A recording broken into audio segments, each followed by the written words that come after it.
Full Moon sale காலை 9 மணியிலிருந்து இரவு 12 மணி வரை ஜூலை 29 ஒரு நாள் மட்டும். திருச்சி காவிரி ஆற்றில் ஆயிரக்கணக்கான மீன்கள் செத்து மிதக்கும் நிலையில் மாநகராட்சி ஊழியர்கள் அவற்றை அப்புறப்படுத்தும் பணியில் ஈடுபட்டிருக்கிறார்கள். மீன்களின் இறப்பிற்கான காரணம் குறித்து அதிகாரிகளும் விசாரணை நடத்தி வருவதாக கூறப்படுகிறது. கூடுதல் விவரங்களோடு செய்தியாளர் கதிரவன் வணக்கம். என்ன நடந்தது? விசாரணையில் மீன்களின் இறப்பிற்கான காரணம் தெரிய வந்திருக்கிறதா? முழுமையான விவரங்களை வழங்கல. வணக்கம் கௌதமி. திருச்சி காவிரி ஆற்றில் லட்சக்கணக்கில் செத்து கிடக்கும் மீன்களால் பொதுமக்கள் அதிர்ச்சி அடைந்துள்ளனர். இறந்த மீன்களை தற்போது அகற்றும் பணியில் ஊழியர்கள் ஈடுபட்டுள்ளனர். மேட்டூர் அணை திறக்கப்பட்டதால் காவிரி ஆற்றில் நீர்வரத்து மிகவும் குறைந்து காணப்படுகிறது.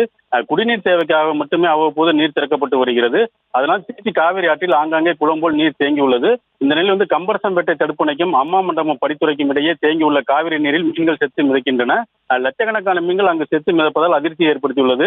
இறந்த மீன்களால் துர்நாற்றம் வீச ஆரம்பித்ததால் கீதாபுரம் பகுதி மக்கள் மாநகராட்சி அதிகாரிடம் அளித்த புகாரின் பேரில் இன்று மாநகராட்சி துப்புரவு பணியாளர்கள் அந்த மீன்களை அப்புறப்படுத்தும் பணியில் ஊழியர்கள் ஈடுபட்டு வருகின்றனர். தண்ணீரில் ஏதாவது மருந்து கலந்ததால் தான் இதுபோல் மீன்கள் உயிரிழக்கும். இந்த நிலையில் அங்கு மருந்து ஏதாவது கலந்து உள்ளதா அல்லது வேறு காரணமா என்பது குறித்து அதிகாரிகள் விசாரணை நடத்தி வருகின்றனர். ஜூன் 12ஆம் தேதி தண்ணீர் திறக்கப்பட்டிருந்தால் ஆடி மாதத்தில் காவிரி ஆற்றில் தண்ணீர் பெருக்கெடுத்து ஓடும். ஆனால் தண்ணீர் மேட்டூரிலிருந்து திறக்கப்பட்டதால் காவிரி ஆறு வறண்டு காணப்படுகிறது. ஆங்காங்கே இருக்கும் காவிரி நீரிலும் இதுபோல மீன்கள் செத்திருப்பதால் அதிர்ச்சியும் வேதனையும் ஏற்படுத்தியுள்ளது. இறந்த மீன்களை அப்புறப்படுத்துவதற்காக காவிரி ஆற்றில் பள்ளம் தோண்டி அங்கு புதைக்கும் பணியில் தற்போது பணியாளர்கள் ஈடுபட்டு வருகின்றனர். கௌதமி, விவரங்களுக்கு நன்றி கதிரவன்.